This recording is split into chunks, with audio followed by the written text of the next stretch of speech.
chief. I mean, and you decide, whether you want to pursue them, or I can make a little editorial comment about what I know that they're up to. But just daughter that's entering the public health program that you run. So oh, really? Okay. Oh, okay. Yes, that's what I'm the head of it. And I'm not sure who they reappointed, whether they continue to be a partner or not. But let me see if I can remember the names of the other groups. There's at least it's a Hispanic serving organization, right, Chaz? Okay, yeah. But you can look at their website and see all the different groups that they're working with. But yeah, because knowing that you want to look at all the institutions, it's not like it's just. Do you have a card, or do you have a card, or it's all you? Are you the hub? Oh, good. Yeah, because that's exciting. And are you on the faculty here? Or what's No. connect? Okay, actually, I do teach. Yeah, that's what I thought. Oh, okay. I didn't know you were. We're just starting, teaching. Oh, okay. I heard say teach, so I wasn't sure. Are you an MSU? But yeah, much of the man of the community. Right? They're knocking down every English department's door. Yeah, we're gonna get started. Good. We'll talk to you later. You gonna stay for the reception? Okay. Hopefully by February to get funded. So it's still not. That's good. Because for a while it seemed like it was going to be dead. Right now. Oh, I'm sorry. So wait. Do you have an email? Because I can also email you some things. Here, put it on the back of this. I won't lose it. Actually, put it on here because this is my little cheat sheet for the day. So I'm keeping track of people. Okay, well, I've done my part. Yeah, just write your name I don't want to be in your email and just say Med School so, Public Health. That'll remind me. We had a meeting last Thursday night with our company campus and actually talked to them about contact. But yeah, those Peace Corps MPH programs are a good deal. haven't for a while. There's also the University of Washington That kept getting smaller and smaller and smaller, and it wound up almost it's just really so very we're innovative gonna in public health. It's 2 years, but it's problem-based learning. It's all cases and applied cases. It's not courses that you sit in lectures for. It's very interactive, self-directed learning. And then there's a lot of community placement aspects to the curriculum. That might be what we're looking at too. Really more.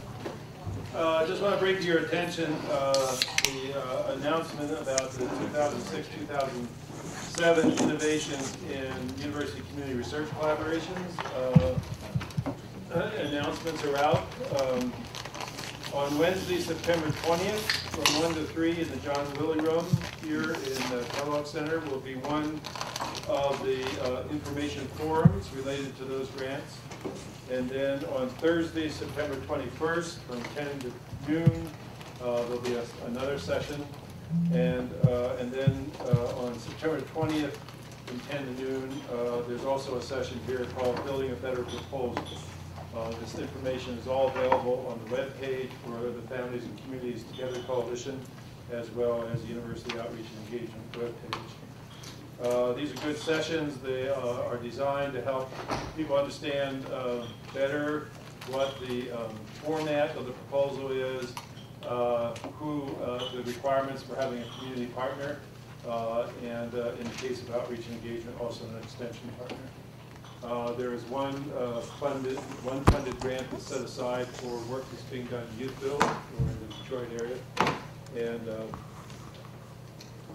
so please check that out if you're looking. These are nice seed grants, roughly $30,000 to $50,000 for 18 months, and they're designed to support work that has high promise for continued external support. I see a lot of the same faces that were here this morning. There are a couple new ones. So let me remind you also of our co-sponsors, the College of Human Medicine, the College of Nursing, Office of the Provost, and Office of Outreach and Engagement. I mentioned this morning when I introduced Sarena about her emails. And somehow or another, magically, she slipped away, even though she was in a meeting. Oh. And sent today's the weekly Community Campus Partnerships for Health member newsletter. Now, to be fair, that didn't really come from my email address, did it? Okay, all right, okay.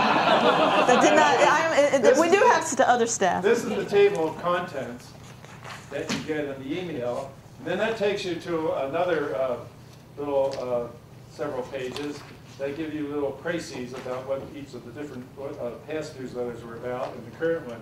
And then you click some more and you get the whole spiel here. So if you get on to the Community Campus Partnerships for Health, and especially to become a member, which we like to see, you have a weekly or bi-weekly digest rich with information about community campus partnerships for health, and about funding projects, funding streams, cutting edge work that's going on, and links to other kinds of organizations that are tied into community engagement. So now, we reduce your fee by 15% for that advertising. Oh, okay. Yeah, what was the question? There was a question. I was wondering if there is a URL that we could put up. Yeah, well, ccph.info is our homepage, and it's www.ccph.info, because the .org was taken by the Cumberland County Playhouse, and we didn't have the money to buy it from them, so it's ccph.info. But on that homepage under what's new, there's always an announcement about the new newsletter, so you click on that and it takes you right to it. Pennsylvania? I think it's Pennsylvania, yeah. Cumberland County Playhouse, CCPH, yeah.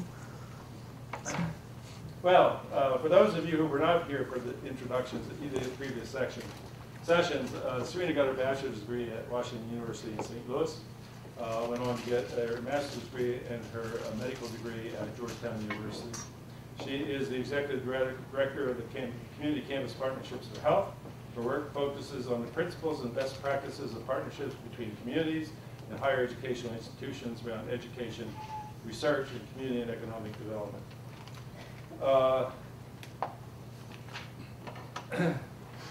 She's involved with Vice President Gore's Family Reunion, Planning Institute on Community University Partnerships, Bureau of Health Professions, Health Resources and Services Administration, Centers for Disease Control and Prevention, Northwest Health Foundation's community-based research project. She serves on a couple NIH panels, committees, and is a consultant all around the country on issues related to community partnerships where health issues are involved and beyond.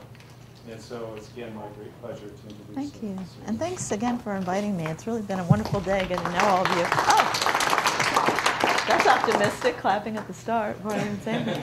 But I know a number of you have been here for the day. And this morning we talked about community-based participatory research and what that is and why we do it and what the value is. And then we had a very nice discussion, I thought, for about an hour of just an interactive discussion about issues of partnership building and trust between communities and universities.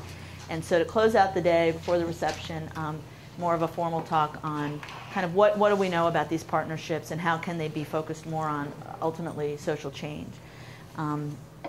So I won't go over some of the same things I did this morning because some of you I know were there, but just a little bit of background about the organization that I'm with. It's called Community Campus Partnerships for Health, and it's a nonprofit organization. There's a brochure I think you have with the membership information, and we are a membership organization.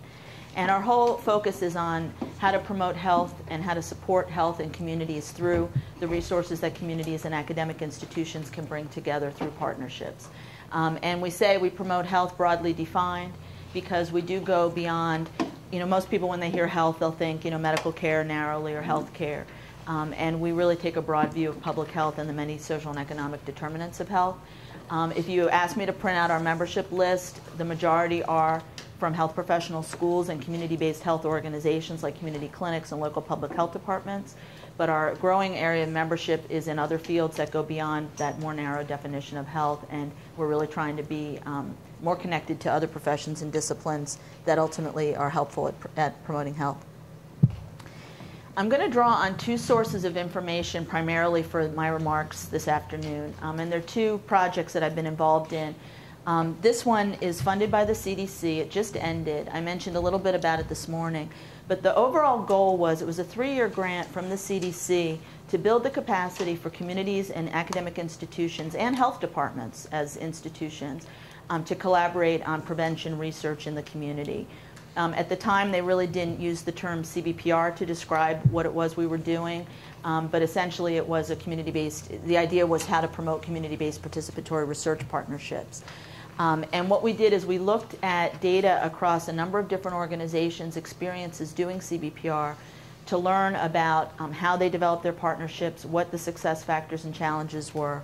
And the two major, well, let me just show you first these are the different organizations that were involved in the project. And I'll just briefly tell you what they are so that you have an idea of what the data was we drew on. The Caucus on Community-Based Public Health is a subsection of the American Public Health Association that is comprised of community-based organizations and academics that are working on collaborative research in public health. The CDC Prevention Research Centers, it's a national program. They have over 30 centers around the country. 2 of them were very involved in this project. The one in Michigan, it's a statewide PRC, and Yale Griffin in Connecticut. The CDC Prevention Research Centers it's an interesting structure actually for a federal funded project. They have what's called the National Community Committee. And every one of these prevention research centers has a community board of community members that advise and govern the research that's done by those PRCs. Now, how they define community varies. Some are very grassroots organizations, others are local public health agencies, organizations. But they have formed a national community committee that has representatives of each of those community boards that advise the CDC, and they were involved in this project. We also had the 3 CDC urban research centers involved, one in Detroit, one in Seattle, one in New York. That's a program that unfortunately the CDC has zeroed out, although the centers have continued with other funds. My organization, we served as the facilitating coordinating center of this project. The Community Health Scholars Program is a postdoctoral fellowship in community-based participatory research that's offered at 3 schools of public health. And then a partner that came in the last year is the Wellesley Institute, and they're based in Toronto, and they promote urban community-based research around urban health issues. So basically, the idea with this project was every one of these partners had some data to draw on from their own experiences in CBPR or from a larger network that they were connected to. And we looked across all of their experiences. We developed an evidence-based report on what we found and then turned it into a curriculum that we're now using as a training curriculum on CBPR. And it's really focused on how to develop and sustain community partnerships for research. It doesn't so much, at least currently, get into the methodology of how you do research, like how you do a survey or how you do focus groups, that sort of thing. It's really about the partnership as a foundational element to doing this kind of research. That really needs to be in place first. The other part of the project is we've been doing a lot of work with particularly federal funding agencies to help influence the writing of requests for applications, how the language, what goes into them, and who gets to review the grants that are submitted. And that's the policy piece of this project. The other project that I'm going to draw on, I'm just describing these up front because, as you'll see, I'll be talking about various things that we found and referring back to these 2 projects.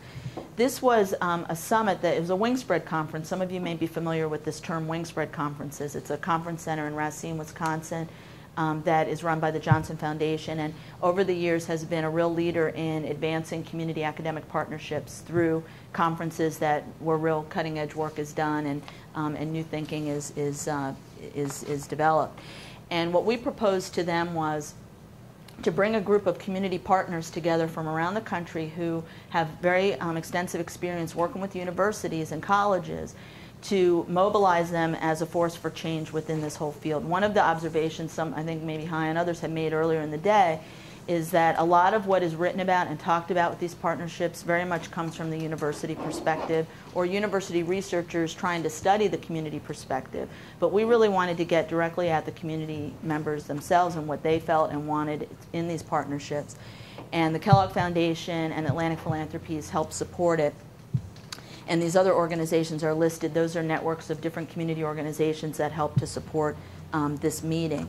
And we had 24 community partners. These are people from vastly different organizations, from community-based public health organizations, environmental justice, economic development, banks that do community banking, community development activities. It was a really interesting mix of people. But what they all had in common was a real commitment to working in academic partnerships and wanting to make these partnerships as strong as they possibly could be.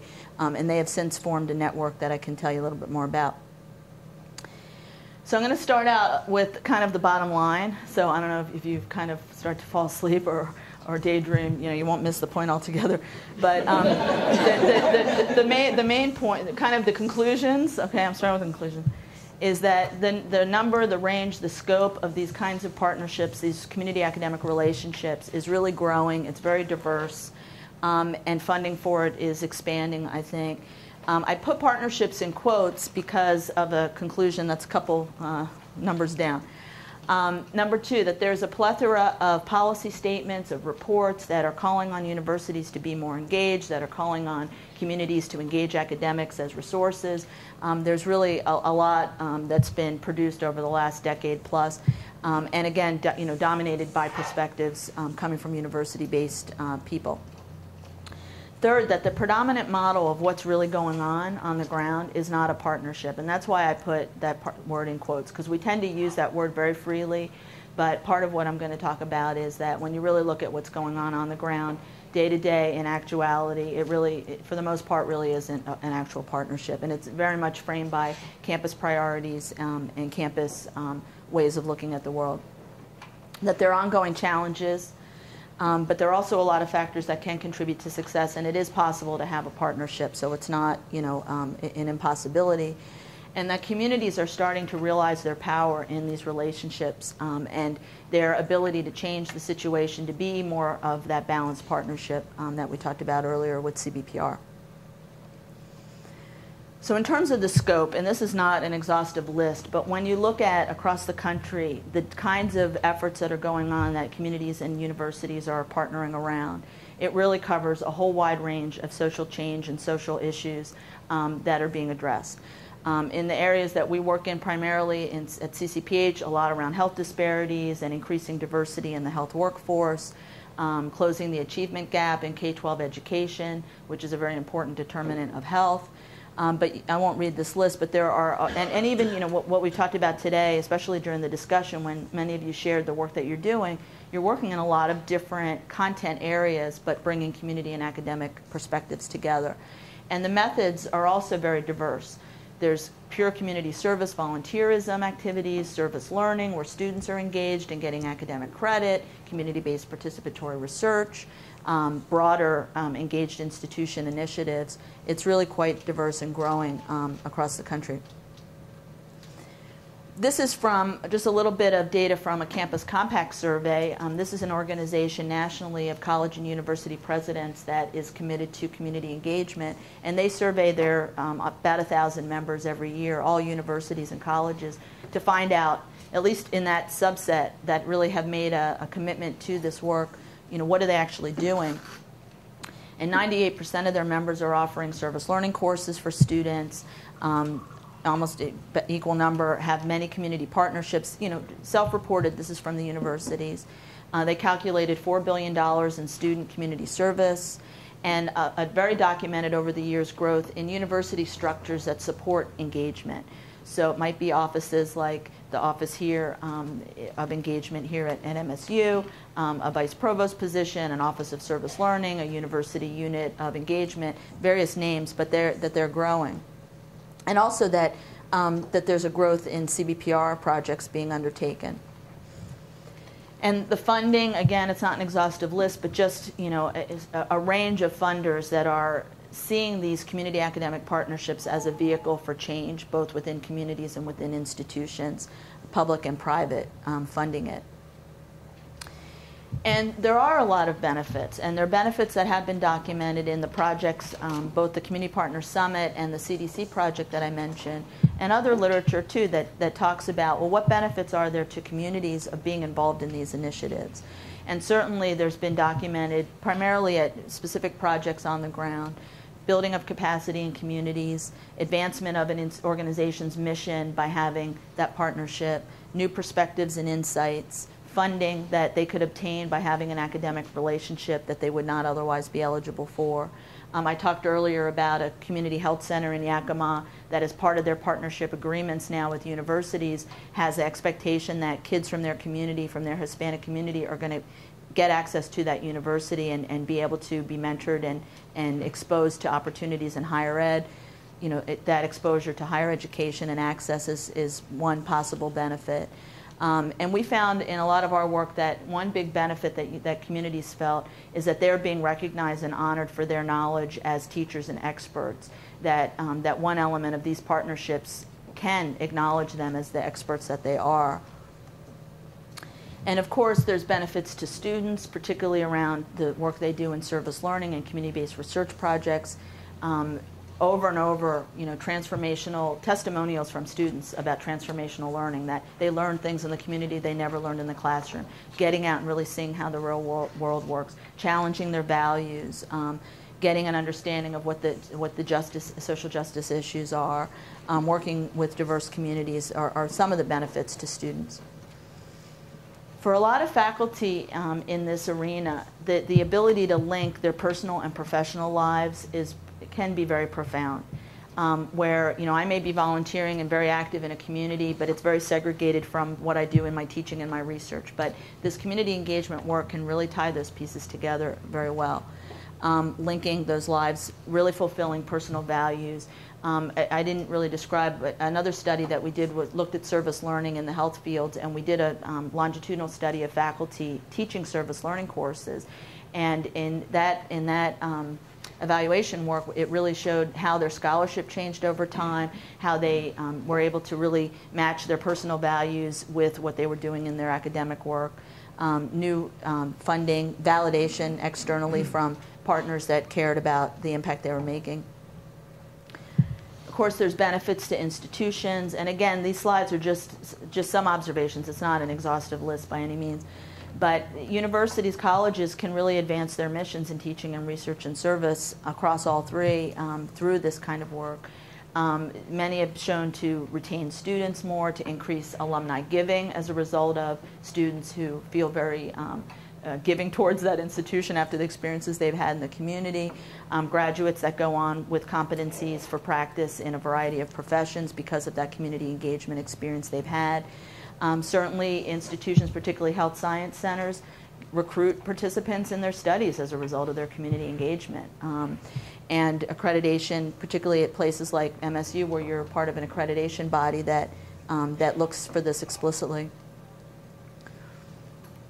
In terms of this point about the plethora of statements, this is a list of a number of statements that have come out going back to 1998 on calling on universities to be engaged, calling on communities and campuses to partner together. And a number of them have been supported by Kellogg. Some of these were wing spread conferences. And this is just an excerpt from one, just to give you a little bit of an idea of what these reports say. So Kellogg Foundation has a report on what they consider to be vibrant university university partnerships, and that they see their present and their future linked. They collaboratively plan and mutually develop mutually beneficial programs. They engage in reciprocal learning. They respect the culture, knowledge, and wisdom of the other. These are sort of their benchmarks for what they consider to be engaged institutions. They have structures that are open. They have very high expectations for involvement. They promote diversity, and they regularly evaluate themselves. And these, this statement and lots of others set up a very high ideal of what we expect these partnerships to be like and what we hope to see, on the ground. But I would argue that from the work that we've done, and this is now 10 years into this organization, that there's quite a lot of rhetoric about that approach. There's not a lot of actual examples on the ground. And there are many, many reasons for that, and a lot of challenges to really having this be a true community-driven, community-engaged process. A lot of the partnerships, quote, are initiated by campuses that are framed by an academic mission and priorities. Whether it's we need to find placement sites for our students, where we have a great program we want to roll out in the community, we have an opportunity to get a research grant to study obesity, who can we work with, let's get this started. And I'm not criticizing those approaches as approaches in and of themselves, but just really looking honestly at this whole field to really think it through. Where are those priorities coming from? Are they truly community generated? A lot of grants and programs now are expecting community partnerships, community engagement, and I think a lot of funders don't necessarily even know what they're really asking for. and many of them don't really know what they're looking at when they see these proposals coming in. But there is a high expectation for this kind of engagement. Disconnects and contradictions, what I mean by that is it's not uncommon at all for a university campus to be, I mean, I can give you examples from where I'm based too, at the University of Washington, where in one neighborhood in the university district, where, really taking over space in that community, displacing businesses, low-income residents, really in a way that is very much not sensitive, I don't think, to the local community's needs and issues, or not engaging them in a real dialogue. But at the same time, there's wonderful CBPR work, wonderful service learning work going on in other areas where those community partners are just overjoyed with how the university, maybe not overjoyed, but those partnerships are going well. And there's lots of disconnects on a given, and I think this would be true of any institution that has so many tentacles and so many parts of it, that it's not all, marching to the same drummer. There's a lot of investment now on the part of foundations and private funders in infrastructure within campuses for these partnerships. But there's not the comparable investment in the community. Many community organizations that are taking students, that are involved in research, are not getting compensated for that directly. There are definitely exceptions to everything I'm saying, but I'm talking about the predominant model. Communities serve in advisory roles, are often asked to serve in advisory roles that don't have real governing decision-making power. Community capacity building and social justice are not often explicit in the goals. They may ultimately be part of the byproduct, but really up front saying that we're trying to solve this problem ultimately. We're trying to build the ability of communities to solve these problems themselves and not necessarily to create a dependency relationship on an institution. And for some communities, the risks and costs of working with a university outweigh the benefits of doing so. There are some common pitfalls that we've seen, and actually this comes a bit from the summit, but also there's a really nice report that the Council of Independent Colleges put out a couple of years ago, I guess 2003. It's called Engaging Communities and Campuses. And there's a small monograph and a larger paper available on the CIC website. The full text is free. But that project, it was a grant-funded service learning initiative, and they did a pretty extensive evaluation of the community partners' perspectives on working with universities. And, or in that case, there were independent colleges. But these themes keep coming up. One is universities that get funding based on documenting how bad a neighborhood is, how bad a community is, all the terrible needs that it has, as justification for getting a grant to solve the problems. But the community that the academics are writing about, was not involved at all in the process of writing the grant, determining what the issues of study are going to be, what the program is going to be. That is very, very common. Students in service learning consistently assigned to tour a neighborhood, to do a needs assessment, but there's never that, not that next step of action to actually address the problem that they keep uncovering every time they do the assessment. Lack of preparation and understanding of the context, so that students, faculty members are going out, they may not understand the context of the university's history in that community, prior issues that arose that really need to be discussed, may not be at all culturally competent in terms of what's acceptable in behavior, in dress, and so forth.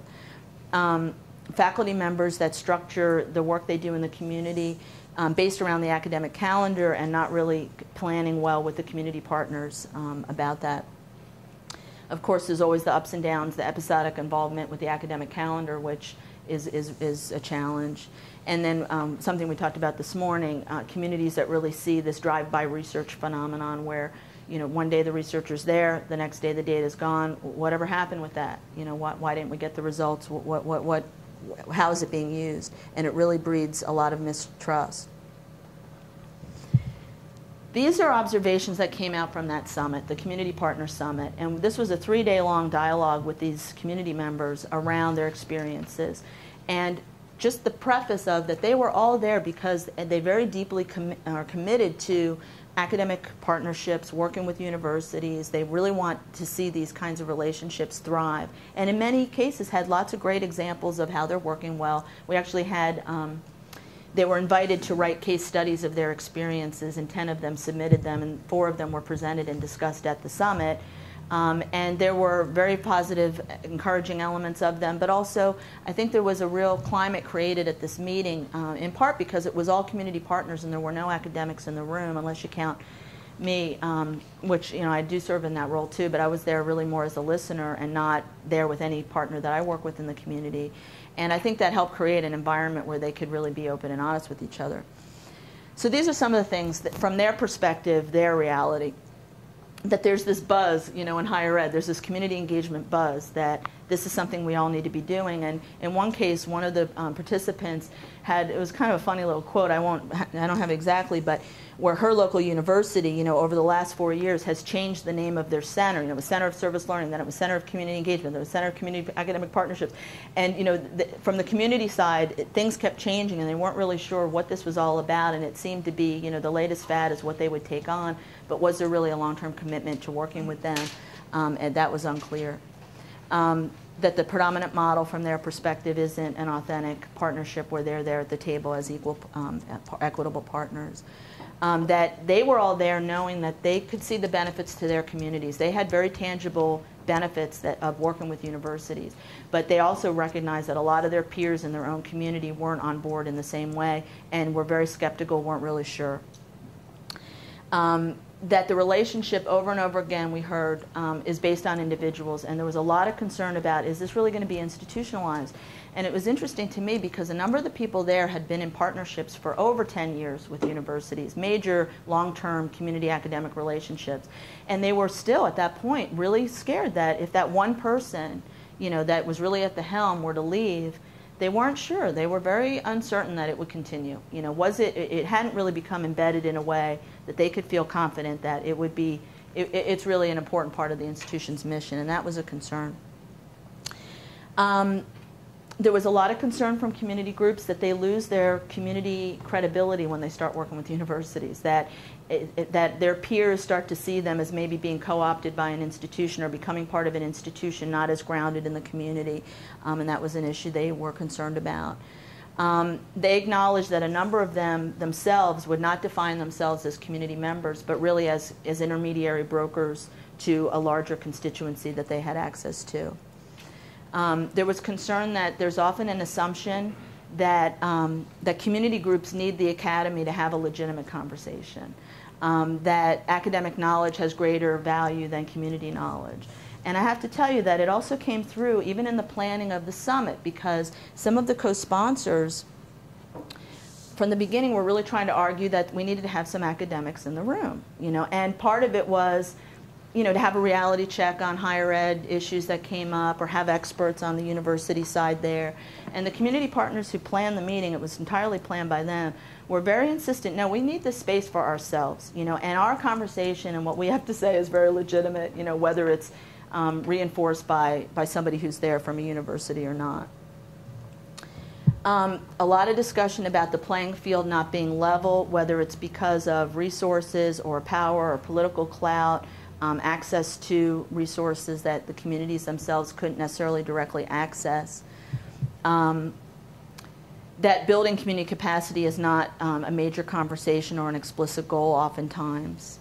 That funders are getting more, there was a lot of discussion about funders getting more invested in this, and some of them, you know, kind of, quote, starting to get it, you know, understanding what this really means and how long it takes to develop these relationships. That there's significant difference between mature and early partnerships, that those that were mature had evolved to the point where the trust had been built, they were able to really articulate their needs, their needs were able to be met. They were at a really different point than partnerships that were just getting started. And then this final comment, which I kind of started with, that there are a lot of challenges, and these issues are real issues. I mean, these are their perspectives. But at the same time, they know that there's a value in working with universities, and they want to see it work. And in part, they're doing it because they want to protect their communities from the harm that could come if they weren't at the table. And I thought that that was interesting, too. So there are a lot of challenges, and these are some that came up from the other project, the CDC project, which really involved community academic and public health department perspectives, but some very similar themes coming through of the distrust of academia, the unequal power, The fact that in many institutions, and I know Michigan State may not really be one, but in many universities, it's really not seen as credible work, it's not seen as valuable scholarship, and then community organizations don't often reward their staff for these kinds of partnerships. But there are things that are working. And so, I want to start out with the challenges and the issues, which can be very sobering, but at the same time, and this is all from the summit, there were many stories and examples that we culled out of with these themes of things that are working. Like, where is it working well, being able to partner effectively? When there's strong relationships of trust, when there's transparency, when community partners involved in a CBPR project have direct access to the funder, just like the principal investigator does. When information is flowing readily and it's not being stopped along the way before it gets to them. Where there's respect, equity, and no hidden agendas. There was a quote about, self-interest is only slimy when you don't reveal what it is. I mean, it's fine to have it, everyone does, but get it out on the table. And there was a lot of discussion, particularly in the mature partnerships that were at a point where they were so trustworthy and strong that, people could basically say whatever it is they needed to say and not be worried about the consequences necessarily.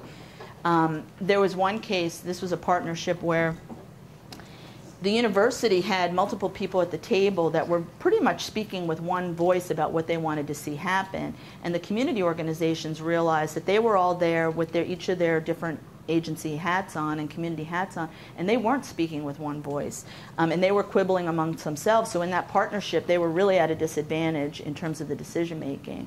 And so what they decided to do was they formed their own separate little coalition, they called themselves the CBOP, the Community-Based Organization Partners, and they would meet before the partnership meeting so that they would get their collective act together. How are we going, what is our perspective here? And they started to see, more of a balance in the relationship as a result. So that was one strategy. Shared ownership, community organizations. There were a number of participants that had been involved as co-principal investigators on grants, research questions asked in ways that are relevant to communities. This comes up a lot, particularly in clinical research, but there was some discussion about randomized studies are fine, okay. But if the intervention, for example, the one example that was given was in Seattle, which had a Healthy Homes initiative, where basically the intervention, it was around lead abatement and asthma triggers, environmental home triggers for asthma. And so they were bringing in things like new mattresses and bedding and cleaning up the housing. And so, they were studying various elements of this intervention, and the community would not accept a control arm that got nothing. And so they changed the design so that there was a control, but then all the families involved, even in that control arm, eventually did get the intervention and became a control for themselves in that intervention. So there are study designs that are more or less acceptable to communities, and there was a lot of discussion about what's working is when those designs are modified and really community concerns are taken into account. Community partners valued for and compensated for their expertise. It was also very interesting because in some places community partners are not compensated, and others, they're paid to be teachers as service learning instructors. Funding from the research grants, is paying for their time just like anybody else on the staff at the university. There were examples of with community members gaining transferable skills where projects started out with the goal of having graduate students from the university do all the data collection, but through the iterative participatory process at the end was changed to community members being trained to do the data collection. And in this case it was in a public housing project. 20 people got jobs out of that initiative and gained skills in interviewing and focus groups, in data collection, survey design that it remains to be seen with that particular project, but that they can carry to other positions. So there were some ways that they would share with each other how they were able to ensure that community piece is there. And then this last one on this slide, seeking out faculty members. That one thing that was working for these partners was being able to figure out how to find the faculty member that really would get it, and when they could find that faculty member who really had a value commitment to working in collaborative partnerships, things just could work beautifully well, even though maybe the rest of the institution wasn't necessarily there, but finding that compadre to do the work with was really key. They also at the summit, I think, broadened this concept of what an authentic partnership means, and they defined it in three ways, really. One, that it embraces quality processes that are very participatory, and these are just quotes to illustrate what this, I guess eventually what this model is going to look like. This quote is, we're not just talking about a process that involves partners. There needs to be a process of shared decision making. And so from the partner perspective, for it to really be an authentic partnership, there needed to be shared decision making and processes that allowed for that to happen. That there needed to be, secondly, meaningful outcomes. And this was an example actually from Boston and Northeastern University. We had one partner there. And this quote is, "It's unaffordable to live in Boston. Universities make dollars off dorms. We took the $25 million subsidy and created condos and townhouses. And now 75 families own homes in the neighborhood. Some units were built for student and faculty housing. Both the community and the university benefited." And this was through a community economic development partnership in Boston that basically met some very important community needs for low-income housing. It met university needs for dormitory space. It actually created even a lot more because there's a whole intergenerational community that was formed out of this initiative. But it was an example of this partnership leading to an outcome that was meaningful for the community, and that certainly was one. And then the last of the three pieces of this model of partnership is that it be transformative at multiple levels. And this is just one quote. "We build social capital when we're doing this work. We don't often talk about that." And they were very interested in the transformational nature of these relationships, that it transforms communities, it makes them stronger, it can make them more sustainable and viable and build social capital. There's not a quote here, but there could also be of transforming the university. And the community partners spoke a lot about that institutions need to change too. This isn't just about changing the community as a result of these relationships, but when they start to see real commitments and missions changing and structures being put in place and supports for faculty through promotion, tenure, and so forth, they're starting to see the institution transformed as a result of this kind of work. So communities are starting to realize their power to change the situation in the cases where it may not be all that it can be. Partnership agreements, codifying and writing what the nature of the relationship and decision-making will be helps. Having community boards that really have decision-making power. There are community organizations that are forming their own institutional review boards to do their own ethics reviews to ensure that community consent and participation is there. I think we're seeing more community organizations, and even our discussion this afternoon was evident of that, of community groups that are really reaching out to initiate these partnerships and not have it be going only the other way. Intermediary organizations that are forming. There are a couple of really interesting ones that we work with. One in Boston that is a nonprofit organization that has all the community health centers in Boston, the Boston Public Schools, the Boston Health Commission, and Boston University and Northeastern on the board. And they oversee service learning and community-based research, or they help facilitate, I should say, involving those different partners. So they've really formed their own independent organization that's not quite community and not quite university, but really a partnership organization to serve as a bridge. Communities that are conducting their own research and really initiating that. And this link to education and economic development as part of the partnerships, and insisting and being more aggressive about what the expectations are. I mean, I guess part of this is communities seeing the power that they have and how they can leverage that in these relationships. The National Mentoring Network, this is one outcome of the Community Partner Summit, is a group that's formed to start mentoring more novice community partners, if you will, folks that are maybe just getting started. I'll give you an example of a contact we just had. There's a Minority Health Coalition in New Hampshire that contacted us because they're starting to get approached by university researchers, and they're very interested in overcoming health disparities in their community. They have a grant to do that work in the community. And they really want to make sure that they don't just enter into this relationship willy-nilly. They really want to think it through and be thoughtful about it, and are looking for consultation from a more experienced community partner doing this kind of work to help them in thinking these issues through before they even sit down at that table. And that's the kind of mentoring that is being developed by this group from the summit. this maybe elaborates on a few of the similar points about what some of the success factors are.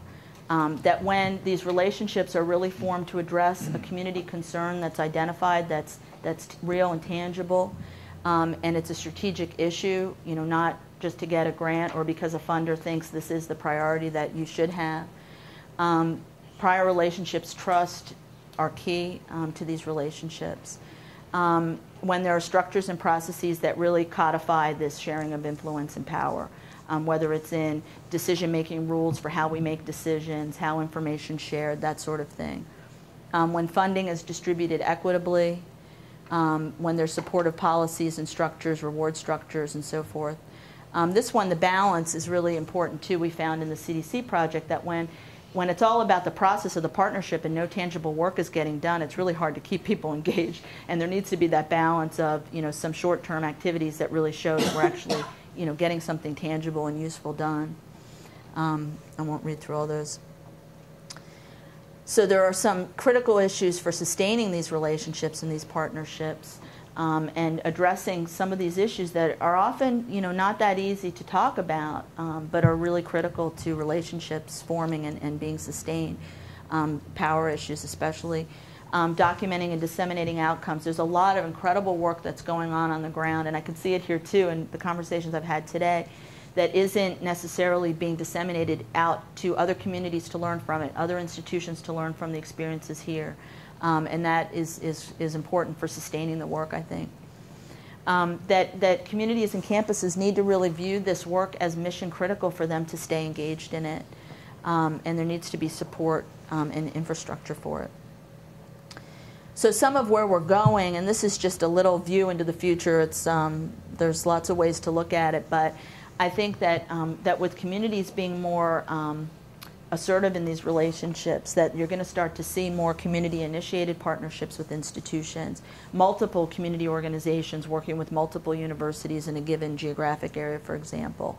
Community organizations that are just thriving, and this already exists today, but I think more of it will be occurring. Centers of learning and discovery where student learning, faculty learning, research, collaborations are occurring on really as part of the mission. That there will be more intermediary organizations formed, like the example I gave in Boston, that are serving a bridge building role between the institution and the community. And it really is a global phenomenon. I know we've been talking today really about experiences here in the United States. A little bit Canada came up earlier, but that these kinds of relationships and these discussions are happening in many, many countries. There's a very active network in Australia, in South Africa. Some of us are going to an international service learning conference next month in Portland, where there'll be folks from those countries and others presenting data on these kinds of issues too. So I think this is maybe the end. So part of, I think, these observations from both these projects, the Community Partner Summit and the CDC, I think start to lay out a bit of an evolutionary process that probably if you were to have looked at this field 15, 20 years ago, a lot of discussion about service, community service, and service learning is starting to evolve into partnerships really for social change and ultimate improvement in communities. And transforming institutions. That where it once may have been community-oriented, it's now community-based and becoming more the community partnership. That where universities would look at teaching research service missions are now coming together in a more unified and integrated way with community engagement infused throughout, and Michigan State is certainly a great example of that. And that there's going to be more coordinated strategic efforts, not the fragmentation of lots of different things going on and no attempt to kind of unify and have even more impacting communities as a result. So with that, those are some kind of observations of this field, what we've learned from our experience at CCPH about kind of the principles that are overarching, but then what's really happening on the ground and how can we help strengthen it. And I'm feeling very optimistic about the direction that we're all going to go, recognizing that there are a lot of challenges, but that there's commitment on the part of institutions and communities to really make these partnerships work. I have showed this a little earlier too, just different ways to stay connected to us. Hai mentioned our newsletter that comes out every other Friday. We also have a number of electronic discussion groups that have some active discussions and postings on community-based research and community-engaged scholarship. The consultancy network is our vehicle for doing training and technical assistance and matching up consultants around the country who can speak and do workshops and so forth. And then some of our upcoming events, and I'll just highlight one that has a deadline coming up. Our conference next year in Toronto is in the spring, and the call for proposals is October 6th. And we do have some funding right now in hand from Kellogg to help support community participation in the conference. So if you're a faculty member with a community partner and want to submit a session together, there may be a source of support for that person if your proposal gets accepted. And we are trying to raise money from other sources for similar support for people to come. And maybe in closing, I'm going to highlight a guest that came. Ella Green-Moten, do you want to just wave or say hello? Because I mentioned you earlier as our chair, the chair of our board, and she's obviously here and will be here for the reception. So hopefully we can all be part of the conversation together. And Ella was at the Community Partner Summit that I've been speaking to in this talk, and was really instrumental in getting that whole thing even going and the planning of it. And you know, so I certainly am not the only voice here who can speak from that experience, but I think there's a lot that we've learned from really hearing from community partners directly, unedited, from their perspective of these partnerships. So open to questions and discussion and challenges from any of you. Thank you. Yeah. This seems to just make a lot of sense intuitively. Yeah. That there'd be more of a positive outcome if there's more of a collaboration, Yeah. rather than it being one-sided.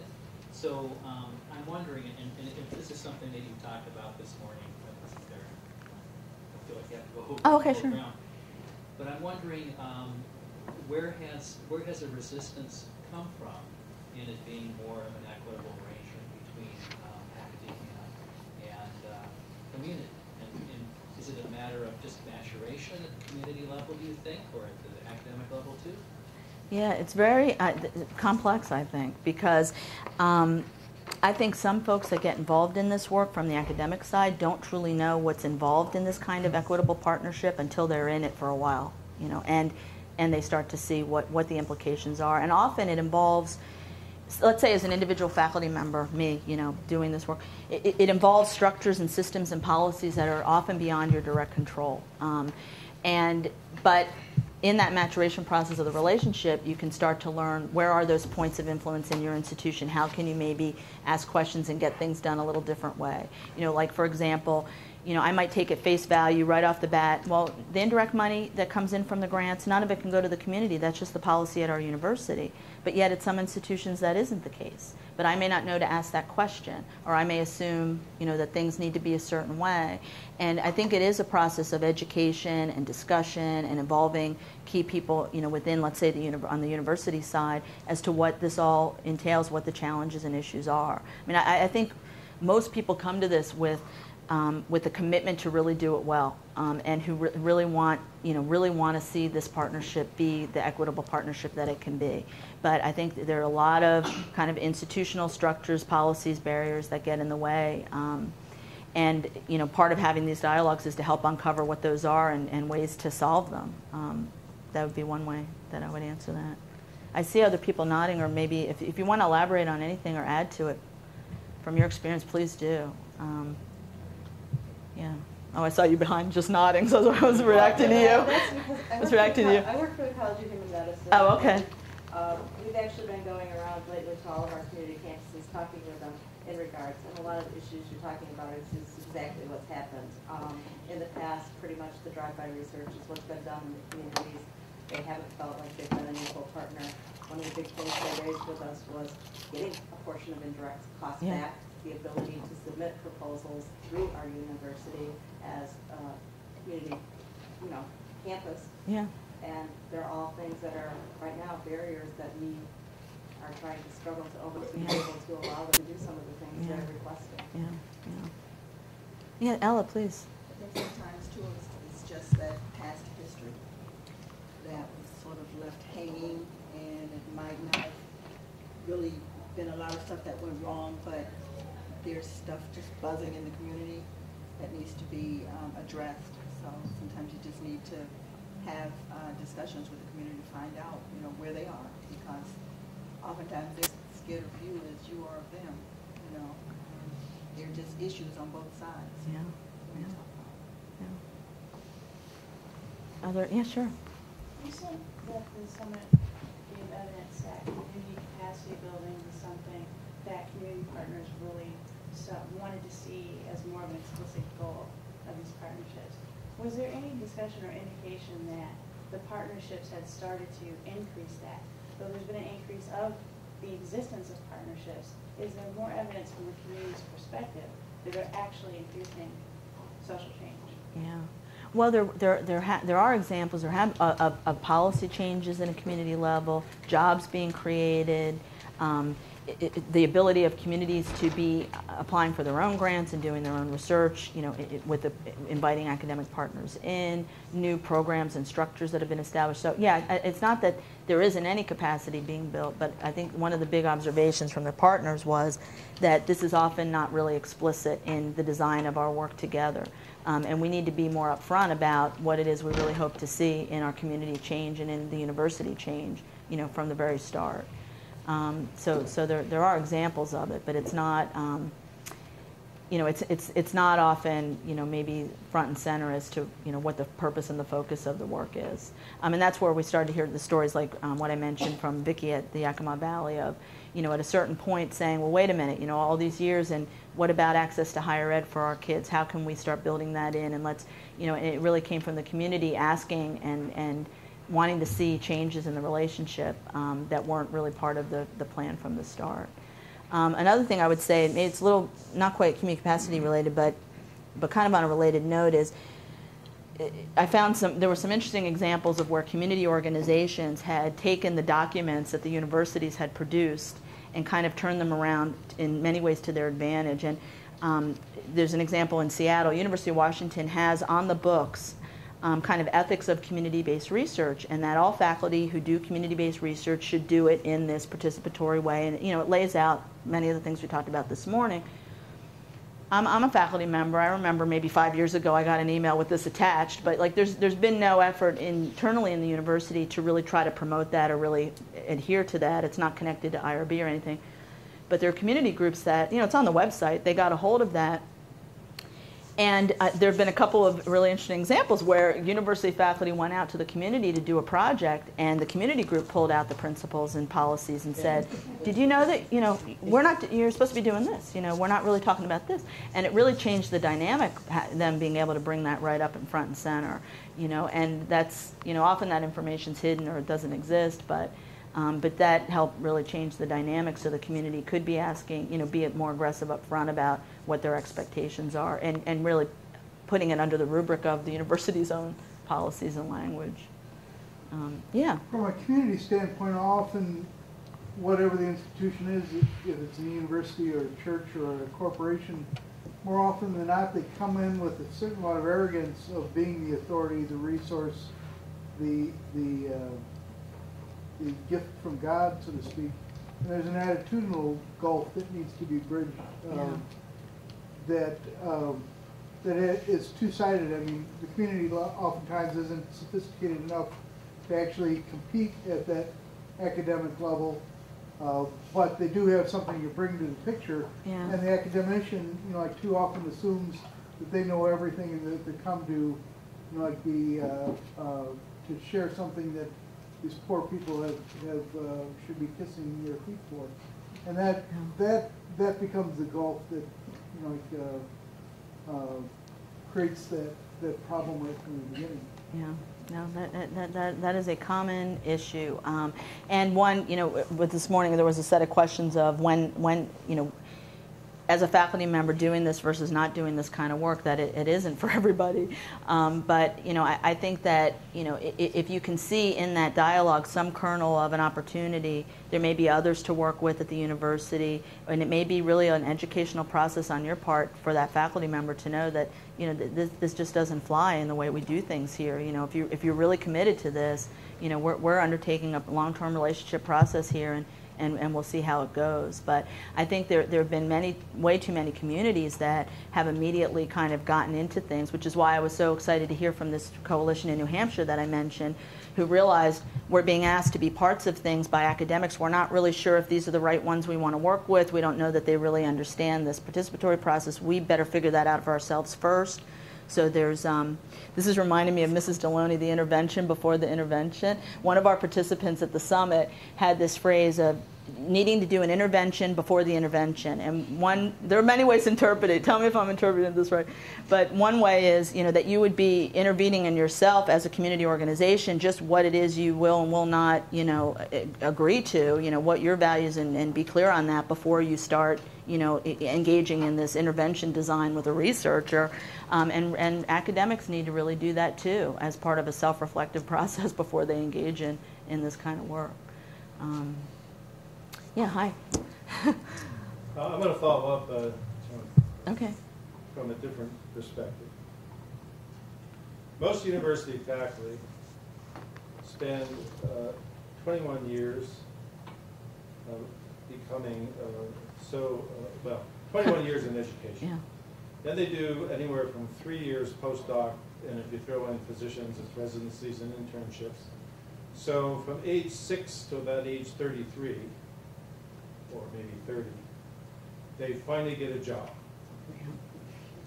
None of that training has been steering them to doing community-based collaborative work.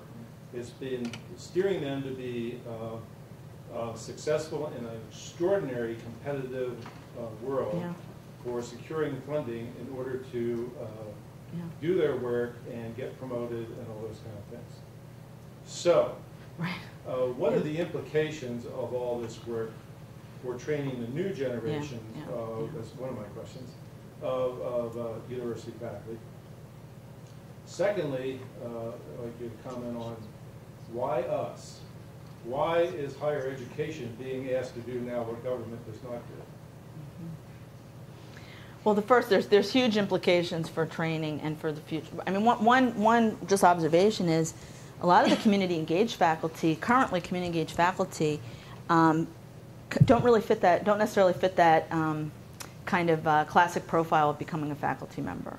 And we have a little mini study going on looking at this, but where many of the community engaged faculty have been out in practice. They've either been practicing health professionals or lawyers or engineers, and now they're coming. There's kind of this going back in and out of the academy, which is changing the nature of their work and the universities. But in terms of the curriculum, I think there's implications in this for the kind of training you would want scholars to have. That graduate students should no doubt have courses in how to do community-based participatory research, should have service learning experience as part of their education, should be introduced to the community from the moment that they arrive on the campus when they're starting their degree. The same for new faculty, and there are institutions that do a good job at that. That young, particularly graduate students going into doctoral programs, health professional programs, need to be exposed to mentors who are doing this work, who can demonstrate that you can build a career around this, that there is a future for this in the work that you do as a faculty member. There are a lot of implications. The CDC project developed a curriculum that is now being used. It's really for training for professionals already in practice and faculty, but we're starting to incorporate it into postdoc fellowship programs, this Kellogg one that I talked about. And in terms of why us, well, I mean, part of it is what the purpose of higher ed is as a public good. I mean, the mission of institutions. It's not so much we're picking up things that others need to be doing, but what is our obligation as citizens, as institutional citizens, as in part publicly funded institutions, as generators of knowledge, as really opinion leaders on important topics of the day. I mean, I don't think we can hide from that obligation. And I think that the communities that are really asking for this partnership, kind of approach, really recognize that there's something very special about colleges and universities that isn't true for other kinds of institutions.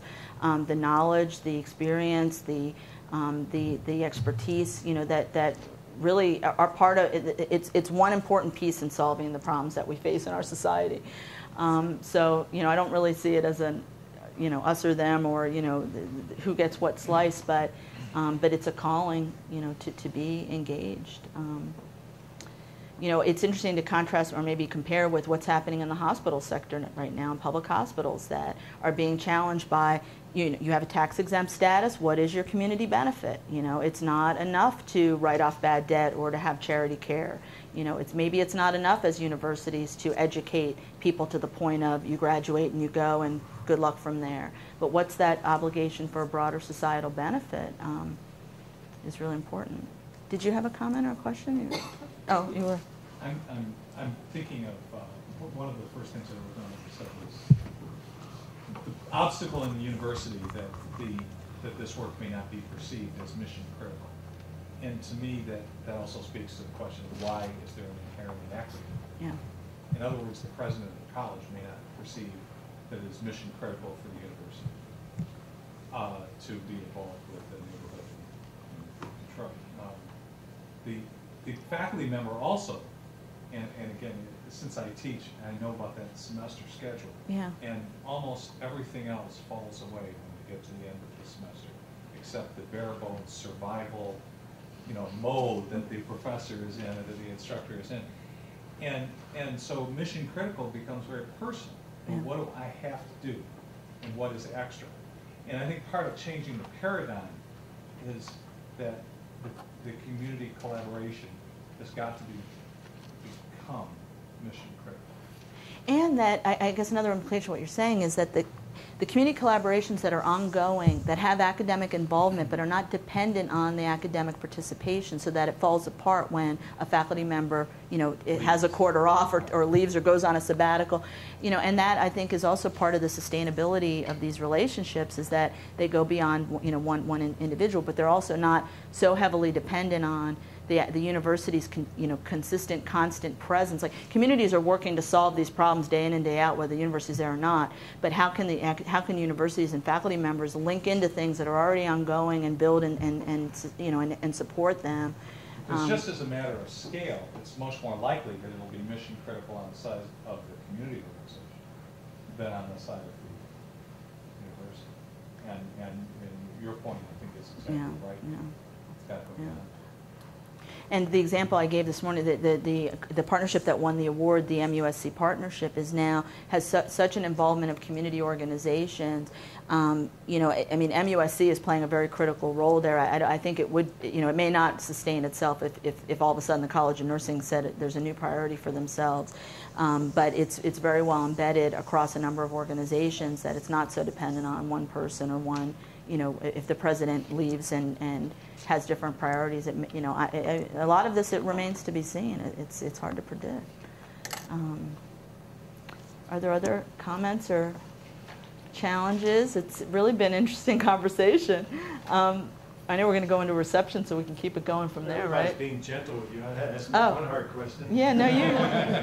Well, thank goodness for Michigan State University, we have a president who is front and center on us being committed to working in communities around the world, actually. And so we talk about being a land grant and a global grant institution. So from our mission statement to the Board of Trustees on down, it's very clear to everybody who works at Michigan State University that you can set aside this kind of work to build your career on. You don't have to, but you can. Yeah. And that should be as valued as anybody else's choice in how to build their faculty career. I wanted to invite you all to join us in Red Cedar B for a reception. Please come on down, and please join me in thanking Sarena. Thank you.